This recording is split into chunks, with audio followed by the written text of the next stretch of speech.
रविवार 9 ऑगस्ट दुपारी 2 वाजताची वेळ. ठिकाण पिंपरी चिंचवड मधील मेत्रे वस्ती. 5 वर्षाची अंशिका मिश्रा ही जी लहान मुलगी आहे ती खेळण्यासाठी तिच्या घरातून एका मैदानात आली आणि त्या मैदानात आल्यानंतर त्या ठिकाणी तिच्यासोबत काय झालं याचे जे व्हिडिओ आहेत ते समाज माध्यमांवर सध्या सर्रास आपल्याला पाहायला मिळतात. त्या ठिकाणी असलेली 4 ते 5 जी कुत्री आहे, भटकी कुत्री, ही या ठिकाणी होती. ती त्या मैदानाच्या एका कोपऱ्याला ती सर्व कुत्री या ठिकाणी होती आणि अंशिका ज्यावेळी त्या मैदानात आली त्यावेळी त्या ठिकाणी दबा धरून असलेल्या 2 कुत्र्यांनी पहिल्यांदा तिच्यावर हल्ला केला आणि त्यानंतर तिला खाली पाडलं. ज्यावेळी ती खाली पडली त्यावेळी अनेक अन्य जे बाकीचे 3 ते 4 कुत्रे होते ते त्या ठिकाणी तिच्यावर चाल करून आले आणि तिला चावा घेऊ लागले. आपण जर हा संपूर्ण व्हिडिओ पाहिला तर अक्षरशः अंगावर काटा आल्याशिवाय राहणार नाही.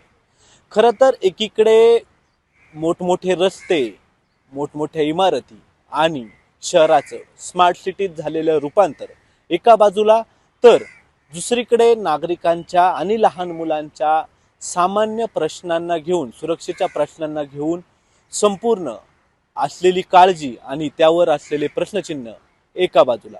त्यामुळे शहरांचा झालेला हा जो विकास आहे हा नागरिकांच्या, लहान मुलांच्या आणि वृद्धांच्या किती फायद्याचा आहे याच्यावर प्रश्नचिन्ह उपस्थित करणारा ही संपूर्ण घटना पिंपरी चिंचवडमध्ये घडल्याचं आपल्याला पाहायला मिळालं. ही संपूर्ण घटना झाली पिंपरी चिंचवडची. आपण जर पुणे महानगरपालिकेचा विचार केला तर पुणे महानगरपालिकेमध्ये देखील अशा स्वरूपाच्या घटना ज्या आहेत त्या अनेक वर्षानुवर्ष घडल्याचं आपल्याला पाहायला मिळतं. अनेक घटना ज्या आहेत त्या समोर येतात, मात्र काही घटना ज्या आहेत त्या अशाच दबून राहतात. आपण जर आकडेवारी पाहिली तर 2025 मध्ये भटक्या कुत्र्यांच्या हल्ल्यामध्ये जखमी झालेल्या नागरिकांची संख्या जी आहे ती 30,613. अर्थात ही महानगरपालिकेची आकडेवारी आहे. यात अजून अशा देखील घटना आहेत की ज्या समोर आल्या नाही किंवा ज्याच्या तक्रारी झाल्या नाही. आपण जर पाहिलं तर 2026चा विचार केला तर जून अखेरपर्यंत 19,916 जे नागरिक आहेत यामध्ये लहान मुलं असतील आणि वृद्ध असतील, या संपूर्ण जे काही आहे पीडित यांच्यावर कुत्र्यांनी, भटक्या कुत्र्यांनी हल्ला केल्याच्या घटना ज्या आहेत त्या नोंद झालेल्या आहेत. हजारोच्या संख्येमध्ये हे हल्ले नेमके जे आहेत ते कुणाच्या बेफिक्रीपणामुळे होतात हा प्रश्न जो आहे तो आता उपस्थित होतोय.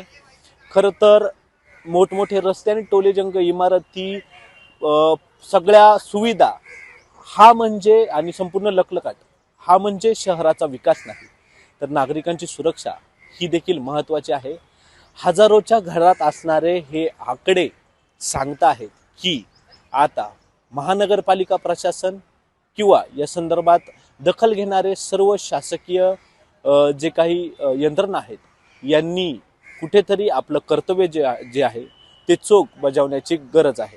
ज्यावेळी आम्ही पुणे महानगरपालिकेशी या संदर्भात संपर्क साधला त्यावेळी त्यांच्याकडून सांगण्यात आलं की यावर हायकोर्ट आणि काही जे ACB नॉर्म्स आहेत, जे मुक्या प्राण्यांविषयी जे आहे ते कायदे तयार करण्याचं काम करतात, अशा संस्थांकडून सांगण्यात आलं की जी भटकी कुत्री आहेत किंवा पालिकेकडून सांगण्यात आलं जी भटकी कुत्री आहेत त्यांना आपण पकडून दुसऱ्या ठिकाणी स्थलांतर त्यांचं करू शकत नाही. ज्या ठिकाणाहून ते पकडलेत त्याच्यानंतर त्यांच्यावर जी प्रक्रिया आहे, त्यांचे व्हॅक्सिनेशन असेल ते करून त्याच ठिकाणी त्यांना सोडावं लागतं, असे काही नियम आहेत.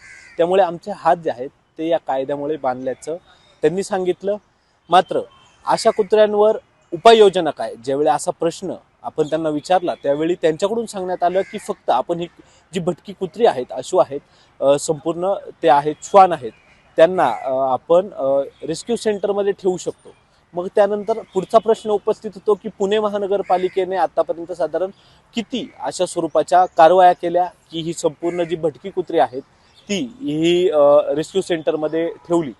त्यावेळी अवघी 15 जी भटकी कुत्री आहेत ती पकडून लोहगाव येथे असणाऱ्या रेस्क्यू सेंटरमध्ये ही कुत्री जी आहेत ती दाखल महानगरपालिकेकडून करण्यात आली.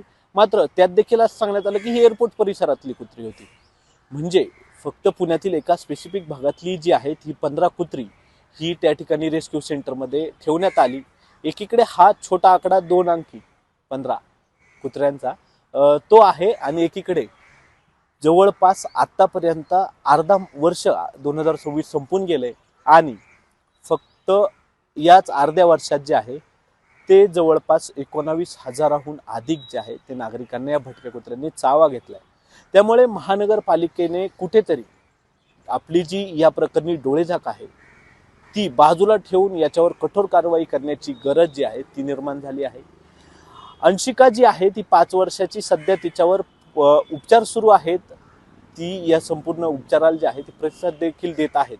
मात्र एखाद्याचा जीव गेल्यावरच महानगरपालिका आणि प्रशासन ही या गोष्टीची दखल घेणार का, हा प्रश्न सर्वसामान्य नागरिकांमधून विचारला जात असल्याचं आपल्याला पाहायला मिळतंय. त्यामुळे कुठेतरी डोळेआड करण्याचा विषय जो आहे तो महानगरपालिका आणि संपूर्ण प्रशासनाने चालवलेला आहे. या विषयाची गंभीर दखल आता तरी या संपूर्ण प्रशासनाने घ्यावी अशी मागणी जी आहे ती पुण्यातील पिंपरी चिंचवडमधील आणि या संपूर्ण शहर भागात राहणाऱ्या नागरिकांकडून जी आहे ती करण्यात येत असल्याचं आपल्याला पाहायला मिळतं. त्यामुळे आता तरी याविषयी कठोर कारवाई या संपूर्ण प्रशासनाने करणे अपेक्षित आहे. कॅमेरामन विक्रांत चव्हाणसह मी प्रथमेश तांबे, LS मराठी, पुणे.